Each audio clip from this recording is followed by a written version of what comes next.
All right, where's that Pastor Carl? Where's that? I'll call him Pastor Carl. Good Pastor Carl. Oh, he died. He died. Oh, Wally Jr. Oh, all right, he okay. He been healed. He been healed in the name of Jesus. All right, there he is. All right.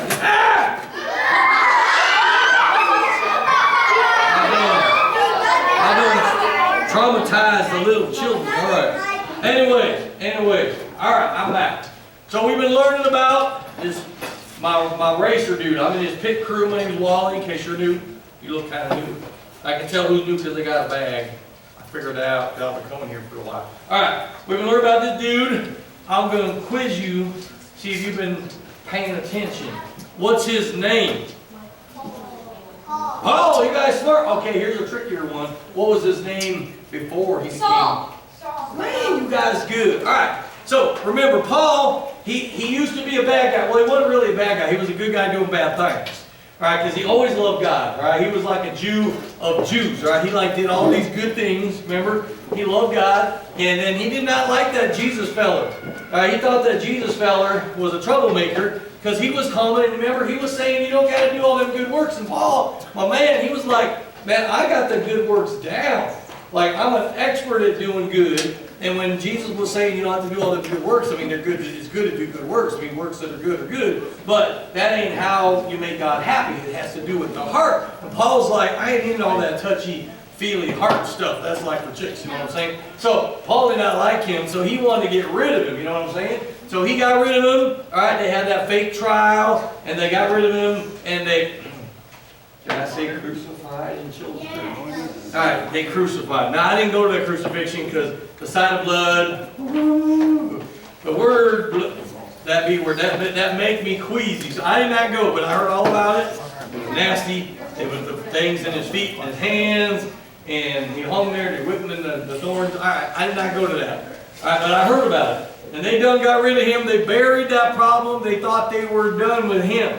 But then what happened? His disciples, they start saying he done rose from the dead, right? And Paul's like, man, I thought we got rid of that dude. And then his followers are all spreading fake news, right? And so he was like trying to get rid of that problem. So he was like rounding them up, putting them in jail, and worse, I ain't going to say, because I'm kind of ashamed of it. I was helping. And so they like got rid of him. And then he got some papers, and we was headed to Damascus. You remember what happened? I told you about that a while ago. He was going down the road. He looked up. Oh, why do I keep doing that? Forget you have the bright lights up there. Why do you got the bright lights up there? Anyway, he saw that bright light, and then he heard the man. He heard the voice of the man. Jesus saying, "Paul, why you persecute me?" You know what persecute means? That's a big word meaning picking on you. So if you ever got some kid picking on you, you just say, "Why are you persecuting me?" And that bully be like, "That's a big word. I don't know what that word means." He might quit picking on you because you make his brain fry trying to figure out what you mean by persecute. You know what I mean? You know what I'm saying? You confuse a dumb person with big words, right? So anyway, Paul did the freak out. He went blind, and then he's like, "Oops, I've been picking on a guy that I thought was dead. And he ain't dead." So anyway, he did a whole 180, 360. I don't know how many degrees it is. Anyway, he did like a full turnaround. And I went with him because I'm like, if he's good enough for Paul, he's my man. I'm going to go along with him. So anyway, he starts spreading the news. And it was all like happily ever after, right? Not everybody was all hunky-dory about it. In fact, the Christians, they were all like, I don't know about this Paul dude. This all could be a trap. But they eventually came around. But then the Pharisees and the Sadducees, they did not like Paul because they were like him before. They like the rules. Right? Some people, they just like rules. All right, your mom and dad, they like rules. Yeah, they might have been like the Pharisees and Sadducees. They like the rules. Remember the difference? The Pharisees, they believe in life after death. The Sadducees, they don't. And remember my joke? That's why they so Sadducee. All right, get it? I like that joke. That's my only joke, so I tell that joke every time. So anyways, they arrested him. He got out of jail. Remember the whole earthquake story? All right, remember the whole freaky girl that he cast out the evil thing. I ain't going to say the word demon. Oops, I just said it. Anyway, not supposed to say that word in children's church. Anyway, he did all the miracles, all right? But then he got arrested. He's in jail. And he appealed to Caesar, all right? Now, I ain't talking about no Little Caesar's pizza, okay? All right? I ain't talking about no crazy bread. Okay, I ain't talking about that, all right?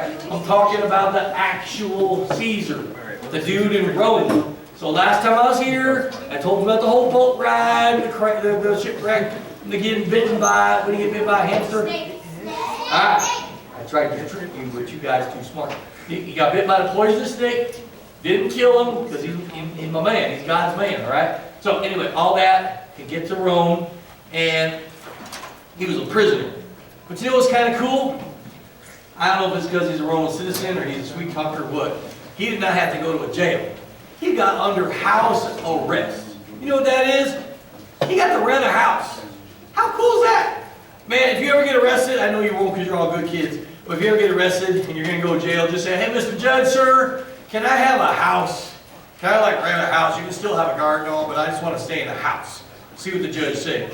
If he goes, you crazy? Say, hey, crazy, it's in the Bible. That's what Paul did. Paul got a house. I should get a house. Anyway, I don't know if it probably won't work for you.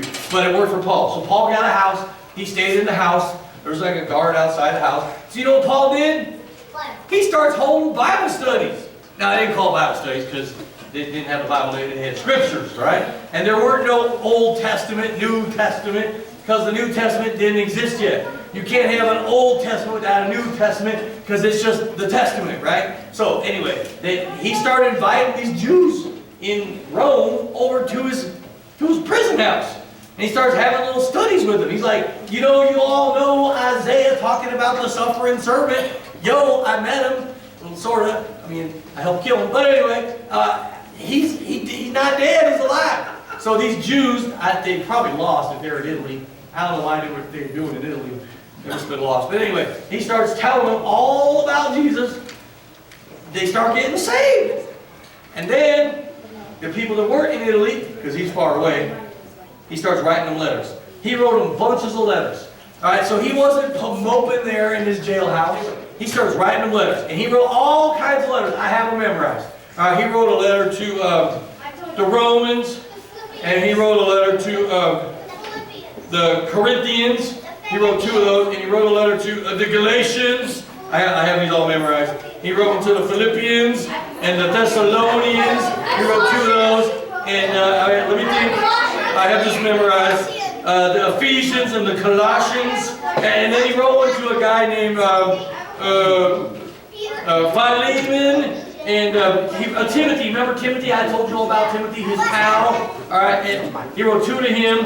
And then some dude named Titus, all right, and then there's a big book called Hebrews. Now, nobody really knows for sure whether he wrote it or not. Scholars like to argue about it. Be quiet. I'm talking here. He wrote a book. There's this book called, where's my pocket? There's a book called Hebrews. They think he wrote it because it kind of sounds like him. Might have been a Paul wannabe. It was a godly man. So scholars, they argue about it. Scholars love to argue. That's all they do. They write whole books arguing. Anyway, Paul might have wrote that. So there was a whole book. What? What's on your hand? They're not, my finger's on my hand. What you talking about? What? What you talking about? You want to shake my hand? I'll shake your hand. What? All right, all right. Sit. Where's my chicken? Where's my chicken? Where's my chicken? All right, sit down. Calm down. What?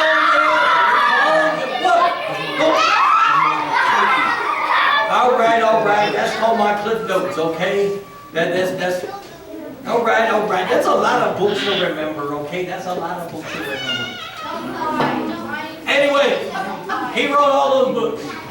But you know what? You know what I like about my man Paul? He never gave up. Didn't matter what happened. No matter what detour, what obstacle, he never gave up. You know what he wrote at the end of his life? We don't even know if he ever got to see Caesar. Because you know what? He never wrote about it. He was like done writing all his books. And the Caesars, they kind of change history. You know, if they don't like the history, they like rewrite it. They always make themselves the superhero. All right, they always make them the good guy. And if they don't like something, they scrub it out. So we don't even know. All right, but it don't matter. Because we got what matter. We got all his books he wrote. And that's where a lot of the New Testament came from. All right, at least 13 books, maybe 14 books that Paul wrote. And you know what he wrote at the end? I have run the race.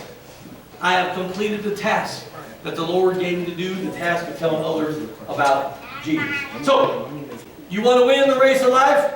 You don't stop. You don't give up. You just keep on going no matter what. You just keep on going. That's my motto. Nothing going to stop me. Nothing can stop me. I'm going to keep on going, fixing my eyes on Jesus, the author and the perfecter of my faith. For who for the joy set before him endured the cross, is despising the shame, and sat down at the right hand of God. Nothing can stop me. Fine. Nothing going to stop me except this bangled thing.